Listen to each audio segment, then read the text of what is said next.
This channel is not about fear-mongering, but instead we have to look at real events, very possible events that actually may hit us, and be prepared for that. That's why we're called Goshen Prepping. And there's one event that very well may happen very, very soon. It's a very real probability, and it's a coronal mass ejection. All right, this video is so important because of this, and of course, I'll show you why. You'll see. We're going to discuss, first of all, what is a CME, what is a coronal mass ejection, but also the effects it has on Earth. And long story short, it's catastrophic. Nothing short than, practically speaking, a worst-case scenario, if indeed it does happen. So stay to the end. We're going to go through all this, and of course, we're going to give you real practical advice, things you could do now to prepare for this. That's why we're Goshen Prepping, and that's why you're a prepper, to be ready just in case this does happen. All right, first off, what is a CME? It's just a coronal mass ejection, an ejection of energy from the sun. And, these happen all the time. So then what's the big deal? What's the problem here? Why such a big ruckus? It's the size of the ejection, by the way, that determines how problematic it is, and also the trajectory, too. If it happens to be the sunspot aiming toward Earth, when that massive ejection releases, obviously it's going to be more catastrophic on the planet. But there is one thing to keep in mind, very important to understand this, that the sun goes through cycles.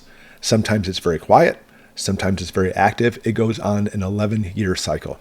As you can see here, during the solar minimum, practically speaking, no sunspots, practically no coronal mass ejections. However, during a solar maximum, oh yeah, look, all these spots. They may look small, but honestly, they pack a punch because literally the Earth could fit inside some of these sunspots.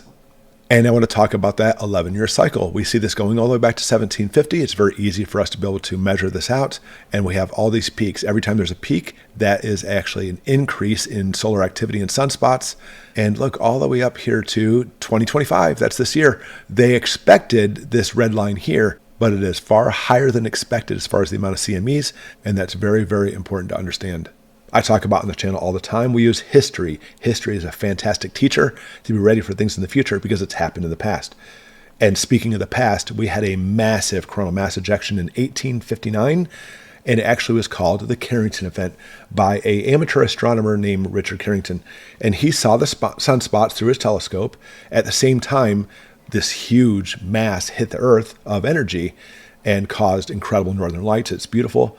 But the important part is it actually caused the telegraph lines, which were going across North America and Europe, to induce a huge amount of current. That's your first lesson. Think about this, because the longer the lines or metal structure you have, the more current or electricity that's induced in them.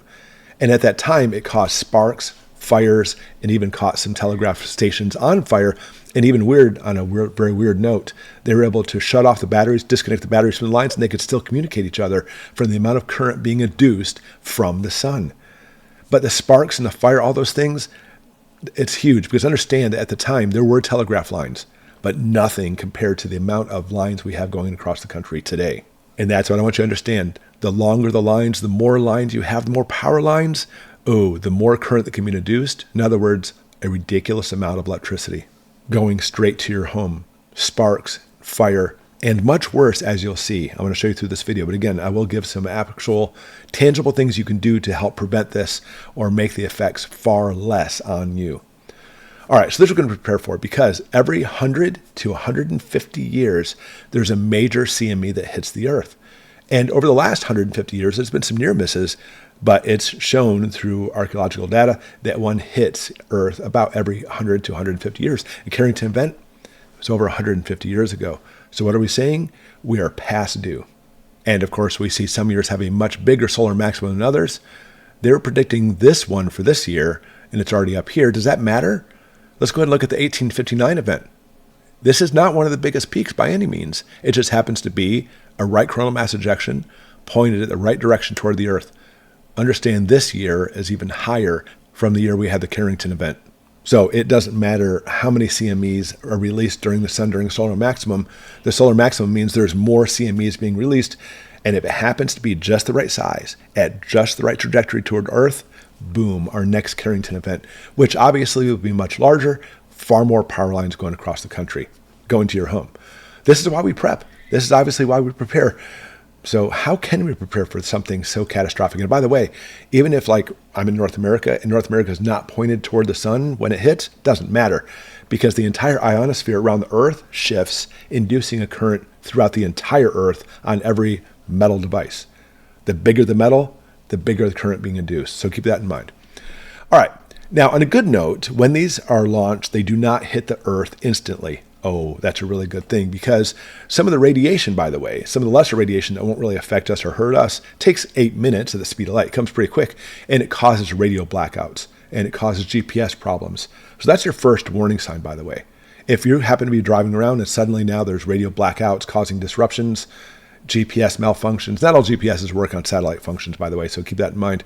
But we're seeing radiation from a storm causing this. Oh, keep your eyes open, because guess what? There may be something bigger coming your way, so you have to be ready. All right, so we've had some X-class flares going on over the last year as we're heading for the solar maximum. And past few months, they were smaller X-class flares. We were able to handle those. How about the Carrington event? How big was it? We don't know exactly how big it was, but we're talking about at least a X20 to X40 around there somewhere. Most people believe it's closer to X40 as far as the size of it. Absolutely massive. But the question is, how fast did it come to Earth? Under 18 hours. Under 18 hours. So could you imagine a major event happening now, maybe at some radio disruptions? The clock has started. You have 18 hours to be ready. All right, by the way, there's ways you can actually get alerted to this. Numerous sources, by the way. My favorite one is an app and a website called SpaceWeatherLive.com, or again, an app for your phone too. This is fantastic. I'll link it below. But better yet, it has alerts that can be pushed to your phone. I use it all the time, and will give you these warnings when you need them. But secondly, I've talked about this channel before, fantastic SpaceWeatherNews. Oh yeah, he actually goes through basically daily alerts telling you about what's happening. I highly recommend you subscribe and watch it regularly.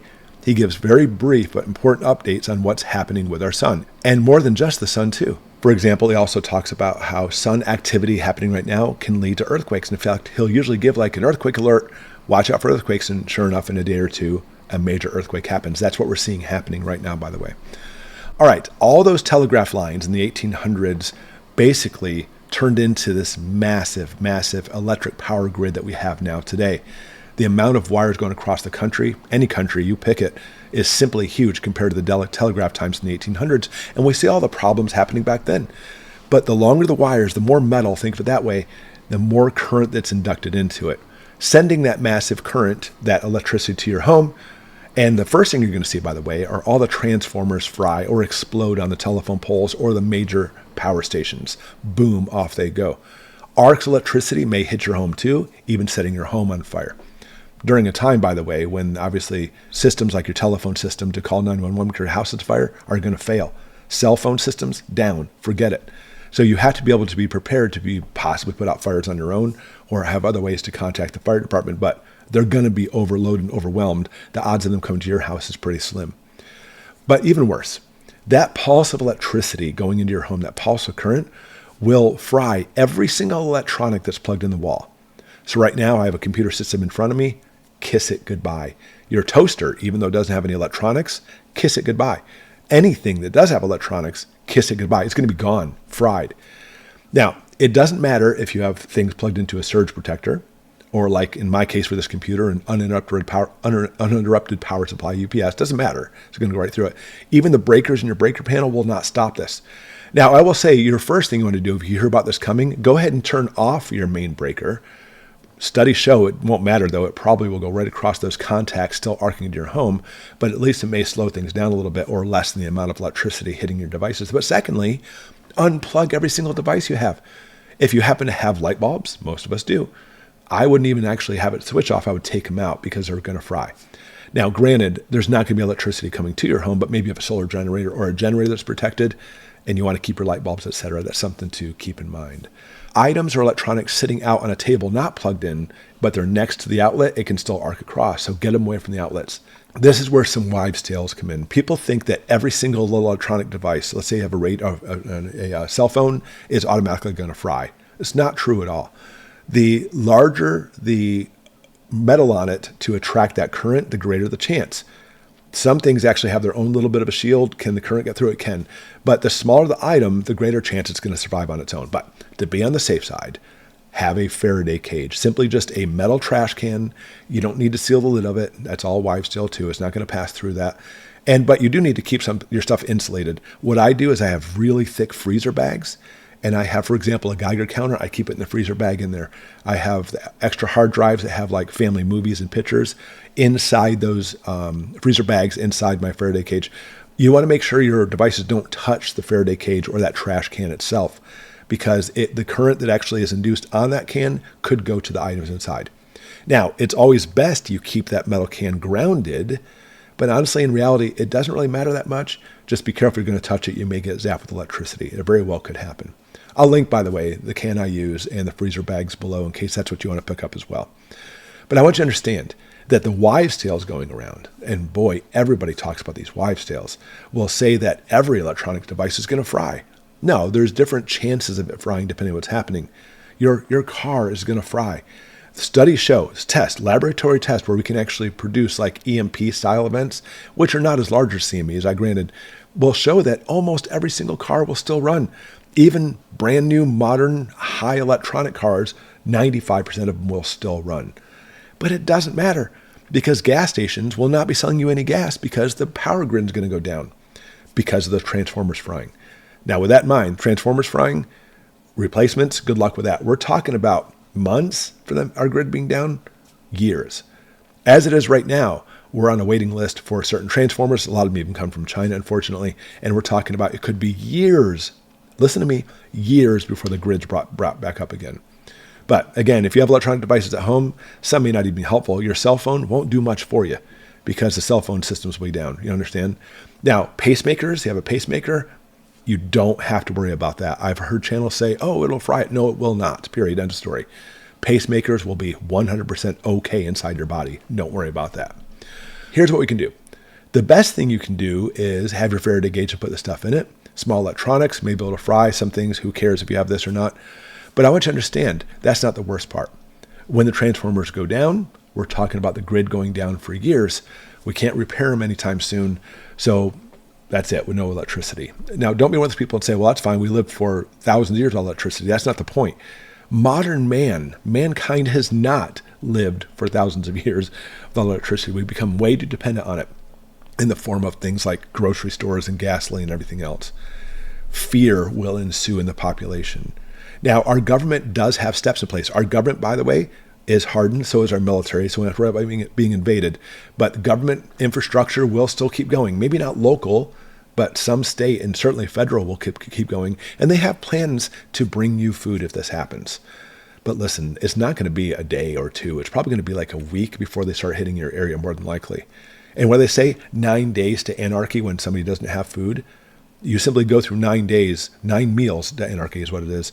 And now suddenly people become violent. That's the thing we're going to have to worry about. For the fact you can't use your cell phone, who cares? Your microwave, who cares? We go camping in the backyard.